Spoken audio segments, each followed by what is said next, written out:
ការចាប់កងទ័ពយើងចាប់ក្រោយពេលបត់ជុបាញ់ប្រមាណមកខ្ញុំគិតថាចាត់ទុកបងប្អូននេះពលីកម្មដើម្បីជាតិរួចស្រេចទៅហើយគេច្បាស់ណាស់នឹងយកបញ្ហានេះទៅដោះដូររឿងនេះរឿងនោះ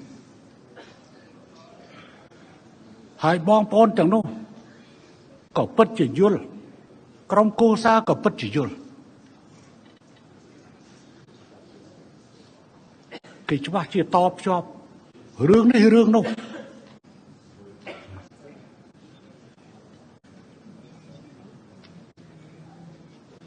នៅលើពិភពលោកតើច្បាប់ទម្លាប់អន្តរជាតិនៅទីណាទៅ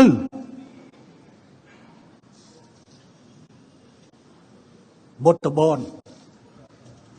ដែលជា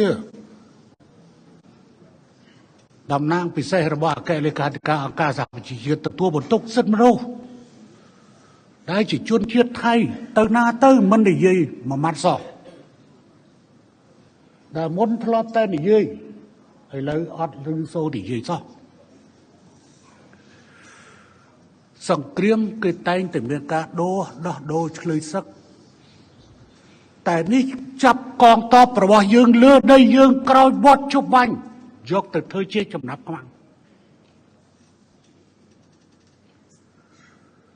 សូមបងប្អូនជនរួមជាតិយោគយល់រឿងនេះ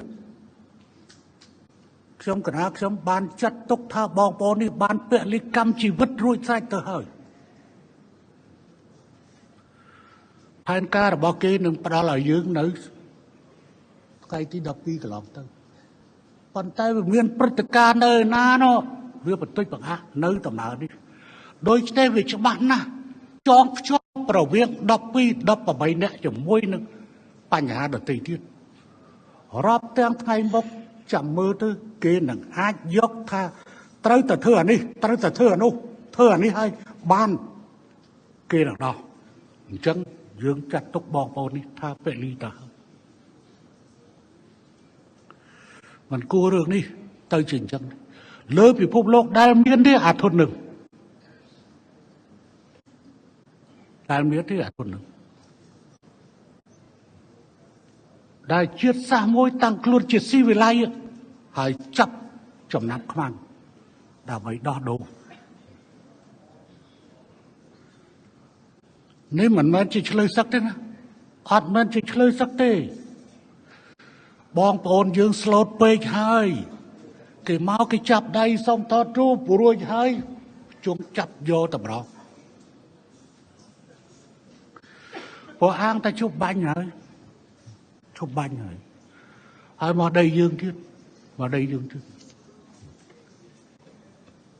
បងប្អូនយើងស្លូតពេកហើយសូមទោសចំពោះក្រុមគ្រួសារទាំងឡាយដែលមានប្តីមានប្រពន្ធមានកូនមានឪពុកដែលខ្ញុំនិយាយរឿងនេះចេញមក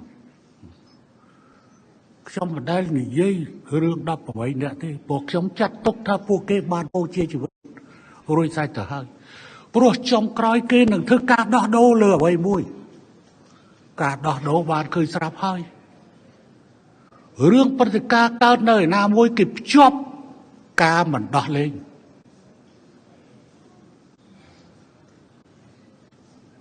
នេះគឺជារឿងអណោយអធម